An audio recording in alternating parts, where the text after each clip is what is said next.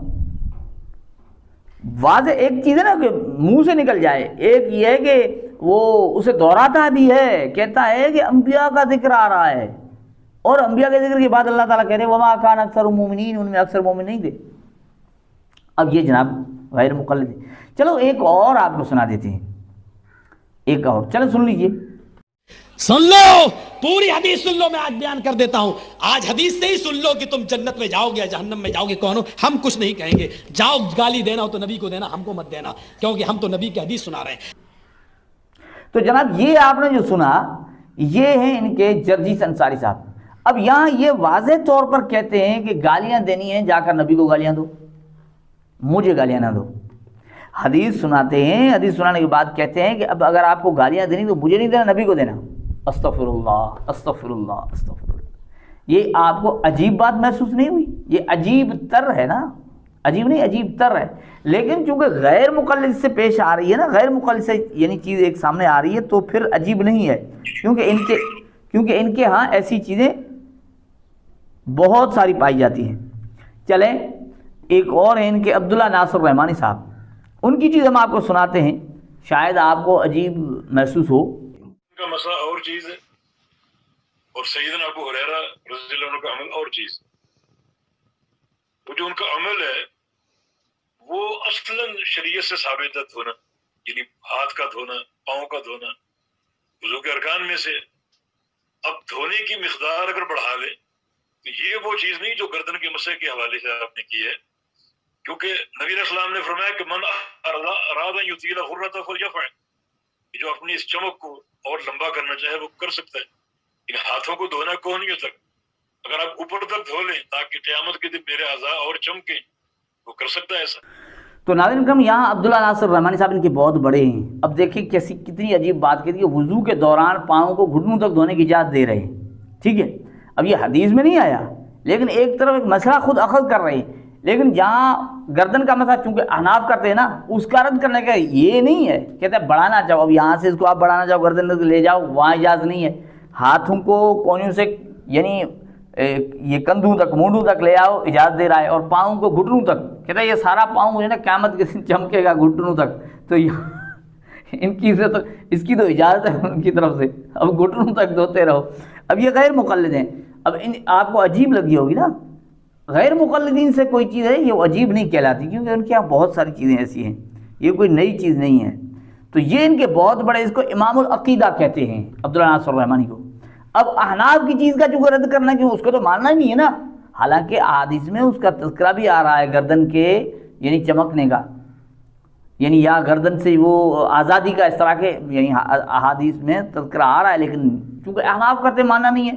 اب یہاں کوئی تذکرہ نہیں، یہاں گھٹنوں تک اجازت دے رہے ہیں، ٹھیک ہے نا۔ عمر صدیق نے بھی اس طرح کہا تھا ویڈیو میں کہ یہ ماننے پہ آئے ہیں تو امام حنیفہ کی نہیں مانتے، نہ ماننے پہ آئے ہیں تو 15ویں صدی کے مولوی کی مانتے ہیں، وہی بات ہے نا۔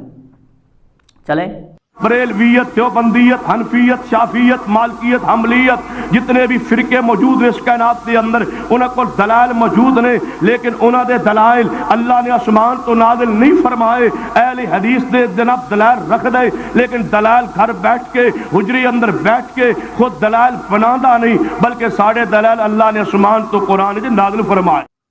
اب یہاں دیکھیں کتنی عجیب بات ہے، یہ کہتا ہے کہ اوروں کے دلائل جو ہے نا، دلائل اوروں کے پاس ہے، حنفیت کے پاس، مالکیت، شافعیت، حنبلیت، ساروں کا نام لیتے ہیں، بریلویت، دیوبندیت، دلائل ہیں، لیکن کہتا ہے کہ اہل حدیث کے دلائل، ان کے دلائل آسمان سے نہیں اترے، اہل حدیث یہاں حجرے میں نہیں بناتا اپنے دلائل، ان کے دلائل آسمان سے اللہ تعالیٰ نے اتارے ہیں، قرآن میں بیان کیے۔ اب اور مسئلہ تو چھوڑیں، قرآن میں ان کے لیے امام کے پیچھے یعنی قرات کرنے کا مسئلہ کہاں ہے، سورۃ الفاتحہ پڑھنے کا قرآن کے اندر کہاں نازل کیا ہوا ہے؟ اب دیکھیں عجیب تر بات، اور جو قرآن سناتے ہیں نا، اس طرح احناف امام کے پیچھے قرآن نہ پڑھنے کے لیے قرآن پاک کی آیت بطور دلیل پیش کرتے ہیں، اور یہ صرف احناف نہیں بلکہ اب ان کے وہ شیخ صالح بن فوزان بھی یہ چیز بیان کر رہے ہیں کہ وَإِذَا قُرِئَ الْقُرْآنُ فَاسْتَمِعُوا لَهُ وَانصِتُوا لَعَلَّكُمْ تُرْحَمُونَ۔ اب اس کے کہنے کے مطابق یہ تو آیت تو اتری نہیں ہے آسمان سے، کیونکہ یہ احناف دلائل میں پیش کرتے ہیں نا، دلائل تو ہے۔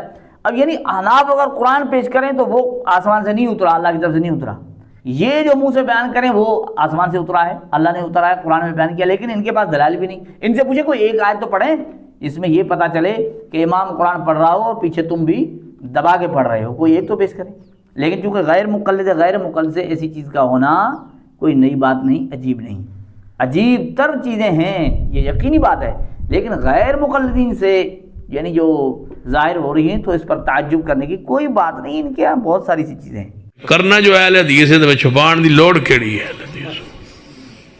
اہل حدیث ہی کرنا ہے نا، اہل حدیث۔ میں یہ نہیں کہتا کہ جو مدرسے سے فارغ ہو، میں کہتا ہوں بس اس شخص کو ممبر پہ لائیے جو آل الحدیث کے عقیدے کی پوری معرفت رکھتا ہو، بس عقیدہ تو جانتا ہو، 1 سال پڑھے ہوئے کافی، 6 مہینے پڑھے ہوئے تاں بھی کافی، کسی مدرسے دے نیڑے بھی نہ گزرے ہوئے تاں بھی کافی، کسی مدرسے سے نیڑے بھی نہ گزرا ہو تاں بھی کافی۔ اب یہ ہیں ان کے سبتین شناختی۔ اب دیکھیں عجیب بات ہے کہ وہ کہتے ہیں کہ بس ہمارے ممبر پر وہ بندہ آئے جو اہل حدیث ہو، بس اہل حدیث کو جانتا ہو، اہل حدیث تو کرنا ہے نا، وہ پہلے ابتدا میں کہتے ہیں، پھر کہتا ہے 1 سال پڑھا ہو، 2 سال پڑھا ہو، قاعدہ پڑھی نہیں، مدرسے قریب بھی نہ گزرا ہو، بس اہل حدیث ہو، وہ ممبر پر بٹھا دو۔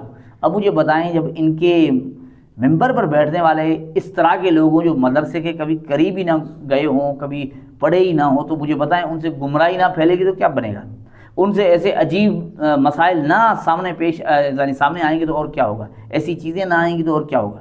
یہی تو ہم کہہ رہے ہیں کہ آپ کو چیزیں جو عجیب تر محسوس ہوتی ہیں وہ عجیب اس لیے نہیں ہے کیونکہ یہ غیر مقلدین کی طرف سے آ رہی ہیں، ان کے ہاں ان چیزوں کی کمی نہیں ہے، بہت ساری باتیں ہیں، بہت ساری چیزیں ہیں۔ اللہ جل جلالہ ہمیں سمجھنے کی توفیق عطا فرمائے اور غیر مقلدین کی حقیقت کو سمجھنے کی توفیق عطا فرمائے۔ السلام علیکم ورحمۃ اللہ وبرکاتہ۔